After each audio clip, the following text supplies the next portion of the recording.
Welcome everyone in this new video. Today we'll try to understand the concept of salient features of the Constitution of India. So what shall be the learning outcome of this video is that out of this session you will get a complete picture of the Constitution including criticisms. So the first features of the Constitution of India is that it has been derived from various sources of the countries, like it was prepared after deep study of several constitutions. क्योंकि हमारा constitutions detailed है, lengthiest है, largest है और independence के बाद बहुत सारी डाइवर्सिफाइड कंट्री का रिक्वायरमेंट फुलफ़िल करने के लिए वेरियस कॉन्सेप्ट्स को अडॉप्ट करना ज़रूरी था. इसके लिए बहुत स्टडी किए गए. उसके बाद वेरियस कंट्रीज़ से various provisions were adopted. Sources have been discussed earlier in my video. For more information please go to my channel and access that video. A written constitution is one of the main features of the Constitution of India. हमारे जो India का constitution है including USA, Australia etcetera, यहाँ आपको देखने को मिल जाएगा कि the constitution of India has been written and it is in the written form. While आपको ब्रिटेन में अनरिटन फॉर्म ऑफ कॉन्स्टिट्यूशन मिल जाएगा. हालांकि वहाँ भी रिटन है लेकिन वो एक जगह आपको नहीं मिलेगा, है ना. तो written and unwritten type of constitution आपको देखने को मिलेगा. उसके बाद आता है डिटेल्ड एंड लेंथीएस्ट कॉन्स्टिट्यूशन. हमारे कॉन्स्टिट्यूशन को बहुत डिटेल्ड एंड लेंथीएस्ट कहा जाता है. कारण क्या है कि at the commencement of the Constitution of India, it had 395 articles, 22 parts and 8 schedules. But now it is 448 articles. Somewhere you can see the number maybe 470. लेकिन आपको academically 448 जो है अप्रोप्रिएट है. एग्ज़ाम के लिखने के लिए एग्ज़ाम के लिए आपको 448 ही ठीक ठाक रहेगा. उसके बाद 25 parts and 12 schedules are there after 106th constitution amendment act in 2023. 106 जो कॉन्स्टिट्यूशन अमेंडमेंट हुआ था उस तब तक के लिए आपको देखने को मिलेगा कि यहाँ 448 आर्टिकल्स मिलेगा, 25 parts, 12 schedules. Why so detailed provisions. इतना डिटेल्ड क्यों है? अगर आप के मन में सवाल आए तो इसका जवाब है कि हिस्टोरिकल एंड जियोग्राफिकल रीजन्स. हमारे देश रीजनलिज्म, लिंग्विस्टिक रीजन्स के वजह से बहुत डाइवर्सिफाइड है. तो इन सारे चीज़ों को यूनिफाइड करने के लिए ज़रूरी था कि सभी का प्रॉब्लम को एड्रेस किया जा सके.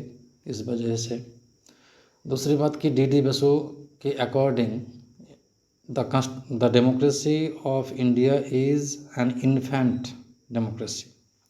तो इन्फेंट डेमोक्रेसी को स्मूथ वर्किंग के लिए बहुत सारे डिटेल्ड प्रोविज़न चाहिए ताकि कल जाके कुछ प्रॉब्लम ना हो. तो ये था डी बसु का अपना कमेंट. नेक्स्ट आते हैं मोर फ्लेक्सिबल देन रिजिड. हमारे कॉन्स्टिट्यूशन अनलाइक यूएसए उतना रिजिड नहीं है, फ्लेक्सिबल है. फ्लेक्सिबल का मतलब कि आप आराम से कॉन्स्टिट्यूशन का कुछ प्रोविजंस अमेंड कर सकते हैं. There are 3 types of constitutional amendment procedure. आपको अंडर आर्टिकल 360 में मिलेगा. तो constitution of India is more flexible than rigid on. Constitution of USA and Australia are comparatively more rigid. The Constitution of USA has amended till now only 27 times. Rigidity का यही मतलब होता है कि वहाँ अमेंडमेंट करना उतना आसान नहीं होता है, वहाँ बहुत कठिन होता है अमेंडमेंट करना। हालांकि इंडिया में अगर देखें तो आज तक till now 22 April 2026 106th amendment took place, and till now on 31st bills have been proposed in the parliament. तो यही है कि रिजिडिटी का वजह से हम इतना सारा अमेंडमेंट कर सकते हैं। लेकिन जहाँ जिस कंट्री या फिर जो कॉन्स्टिट्यूशन अपने आप को रिजिड व जो रिजिडिटी का कॉन्सेप्ट अडॉप्ट किए हैं, वहाँ अमेंडमेंट करना उतना आसान नहीं होता है। आर्टिकल 360 में आपको पूरा चीज़ मिल जाएगा अमेंडमेंट के बारे में। हालांकि हम बाद में वीडियो बनाएंगे इसके ऊपर। फिर भी fundamental rights is another salient feature. Part 3 of the constitution from article 12 to 35 the justiciable fundamental rights have been enumerated. जितने सारे फंडामेंटल राइट्स है, इसको आपको पार्ट 3 में 12 से लेकर 35 तक, आर्टिकल 12 से लेकर 35 तक आपको मिल जाएगा, जहाँ for example right to equality, freedom of religion, right to freedom, right to life etcetera सारे दिए गए हैं 12 से 35 के बीच। ये जो फंडामेंटल राइट है इसको जस्टिसेबल कहा जाता है इसीलिए क्योंकि in case the fundamental rights which have been enumerated in this part, if got violated, then you can go to the Supreme Court through Article 32 to enforce them. That's why it is said that the fundamental rights are enforceable. Directive Principle of State Policy, in short it is called DPSP, जो कि part 4 में 36 से लेके 51 के बीच दिए गए हैं। ये नॉन जस्टिसेबल है। इसका मतलब डीपीएसपी का अगर इम्प्लीमेंटेशन ना हो तो उसके वजह से आप सुप्रीम कोर्ट में जाके इसको इन्फोर्स नहीं कर सकते। Conversely you can go to the supreme court for implementation of fundamental rights if got violated. But if those welfare policies are not implemented then public can ask question to those political parties. ये था B.R. Ambedkar का अपना point of view कि ये जो DPSP है उसका इतना इम्पोर्टेंस है कि 5 साल बाद जब पार्टी अपने वोट मांगने जाएंगे तो तब लोगों के सामने जवाब देना होगा कि आपने क्या किए हैं। डीपीएसपी में जो जितने सारे पॉलिसीज़ इम्प्लीमेंट करने की बात कही गई है, तो कितने सारी पॉलिसीज़ या फिर इनिशिएटिव लिए हैं अकॉर्डिंग टू डीपीएसपी, तो ये सवाल पूछ सकते हैं। ये था डॉक्टर B.R. अम्बेडकर का अपना व्यू। तो नेक्स्ट आते हैं जुडिशियल रिव्यू।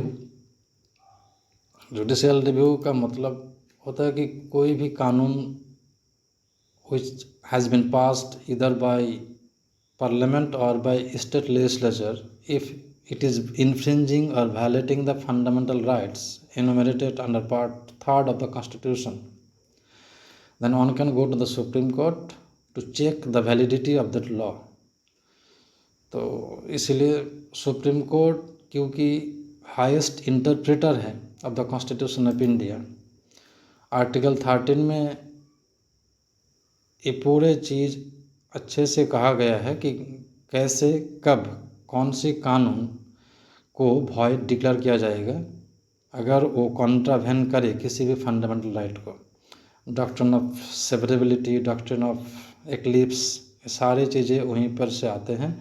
हम बाद में इसके ऊपर भी डिस्कस करेंगे बहुत जल्द। तो ये जो जुडिशियल रिव्यू है इसके एसोसिएटेड प्रोविजंस और भी है, जैसे कि 32 हो गया, 141, 143, 226 एट्सेट्रा।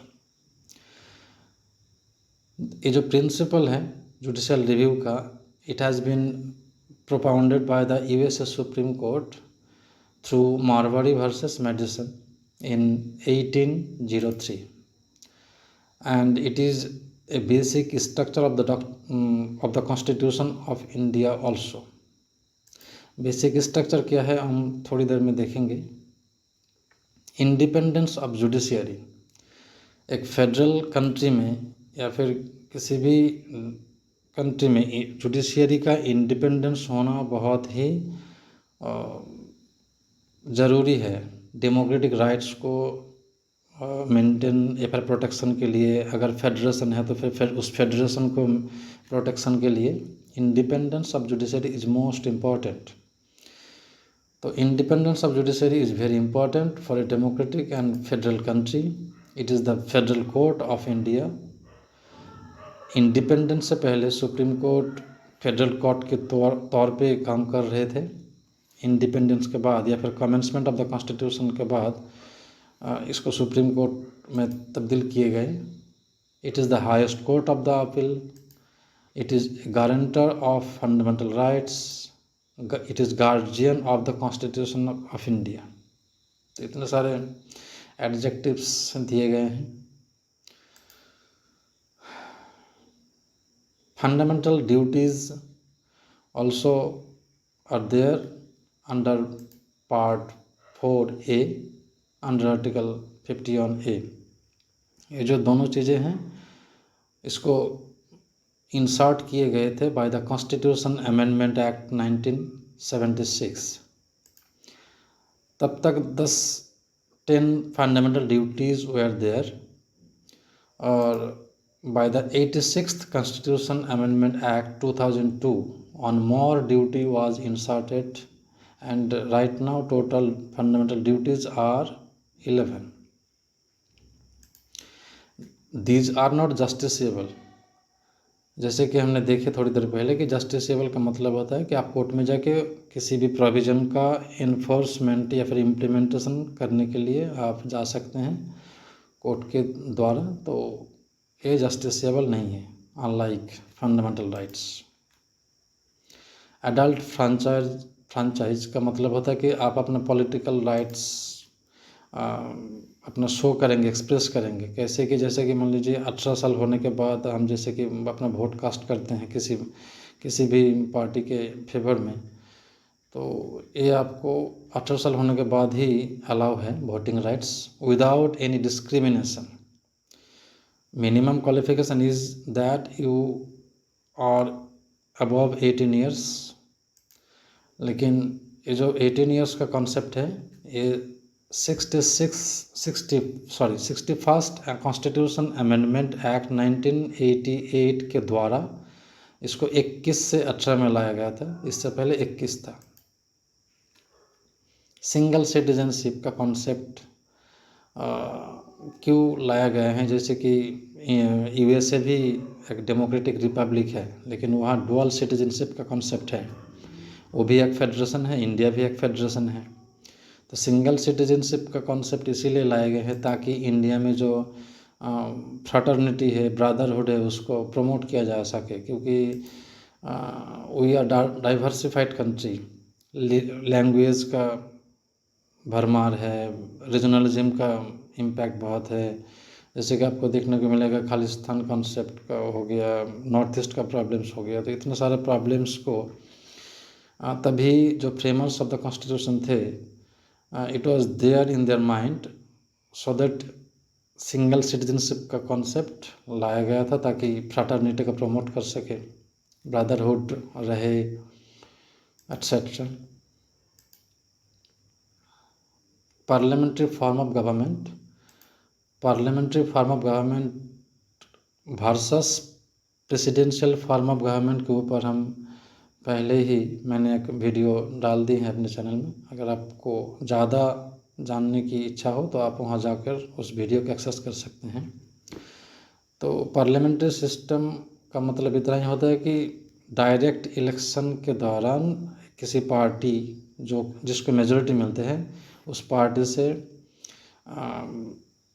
काउंसिल ऑफ मिनिस्टर्स का चयन किया जाते हैं और वही गवर्नमेंट को रन करते हैं। And they are accountable to the legislature, जहाँ president is the ceremonial head of the state but acts on the advice of the council of ministers.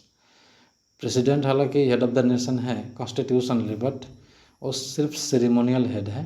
Council of ministers के एडवाइस के according ही ज़्यादातर उनको decision लेना होता है।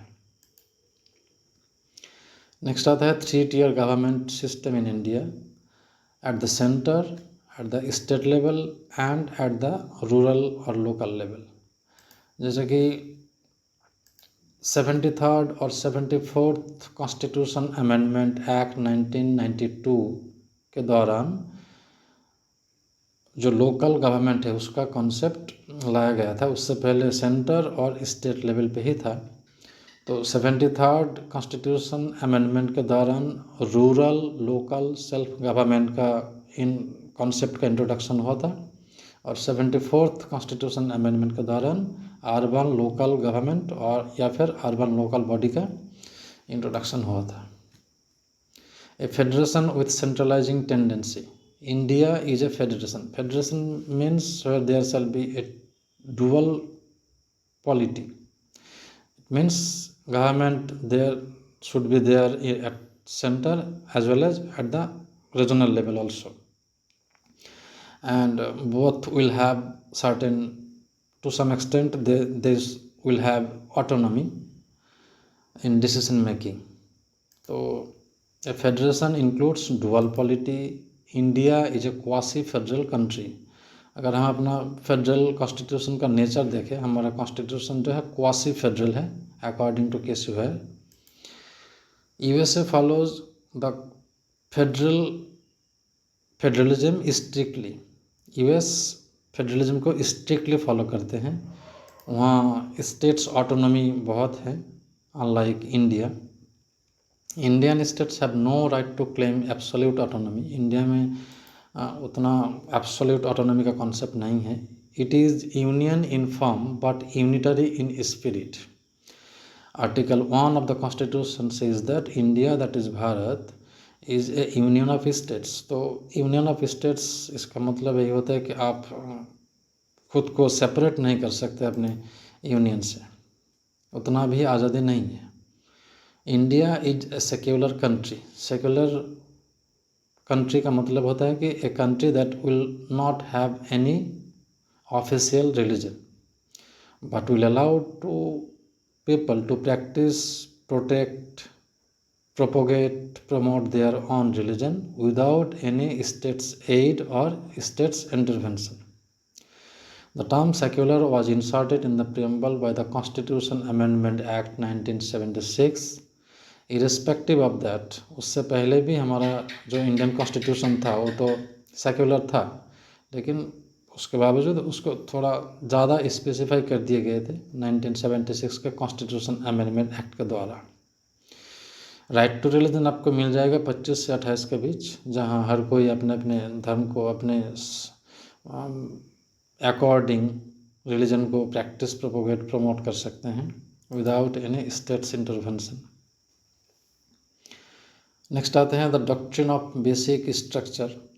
Basic structure का डॉक्ट्रिन केशवानंद भारती केस में प्रोपाउंड किए गए थे by the supreme court of India in 1973।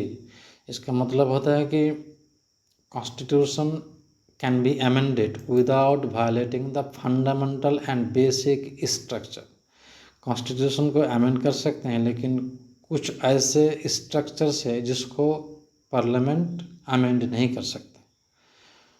तो नेक्स्ट आते हैं कि judicial review, secularism, fundamental rights, DPSPs etcetera are falling under the basic structure concept. Judicial review हमने पहले ही थोड़ा डिस्कस किए थे।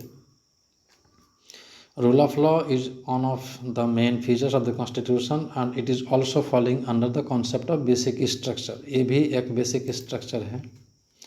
It means that no one is above the law. We all are under law.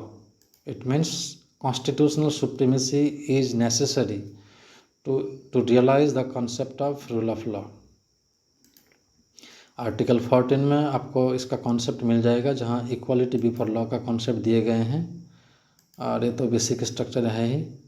Separation of power भी एक basic structure के अंदर आते हैं, और इसका मतलब होता है कि नो ऑर्गन, हमारे जो 3 ऑर्गन है लेजिस्लेटिव, जुडिशियरी एंड एग्जीक्यूटिव, ये तीनों ऑर्गन किसी भी ऑर्गन के इंटरनल मैटर में इंटरफेयर नहीं करेंगे।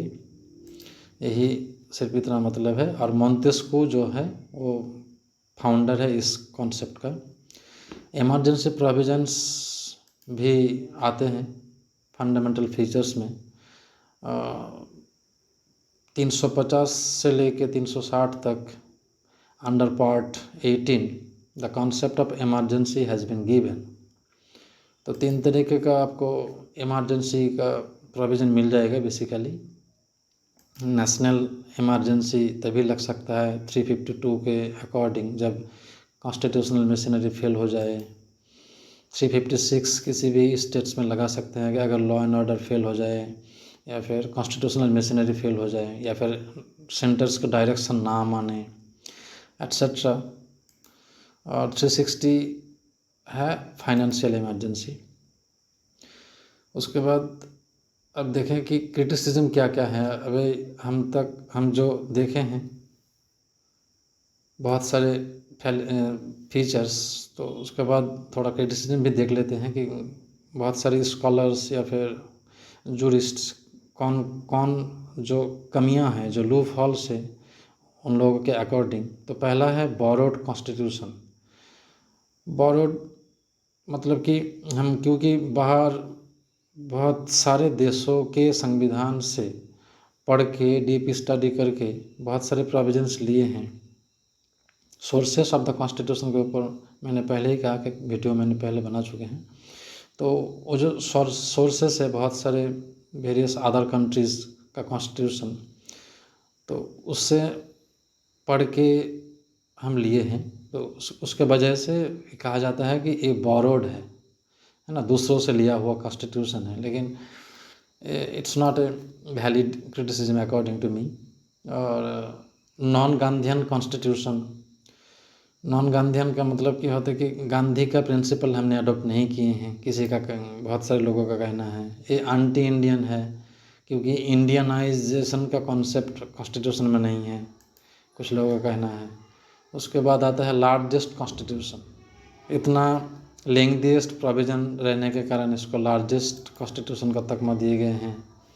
Duplicate of the government of India act 1935, इसका मतलब होता है कि जो गवर्नमेंट ऑफ इंडिया एक्ट है 1935, वहाँ से लगभग 200 आर्टिकल्स लिए गए हैं। इस वजह से इसको डुप्लीकेट कहा जाता है कभी कभी। Paradise for lawyer, paradise for lawyer का मतलब होता है कि क्योंकि कॉन्स्टिट्यूशन ऑफ इंडिया लेंथीएस्ट है, लार्जेस्ट है, डिटेल्ड है, तो इसलिए कभी कभी कहा जाता है कि ये लॉयर लोगों के लिए पैराडाइज बन चुका है कि बहुत सारे प्रोविजंस इंटरप्रेट करने के वजह से करने का मौका मिलते हैं इन लोगों को। तो ये था लगभग कुछ क्रिटिसिज्म्स। मिलते हैं नेक्स्ट वीडियो में। Thanks for watching. अगर आपको कुछ भी मन में सवाल हो या फिर कुछ भी कहने का हो तो आप अपना कमेंट सेक्शन में आप अपना सवाल रख सकते हैं। Thank you.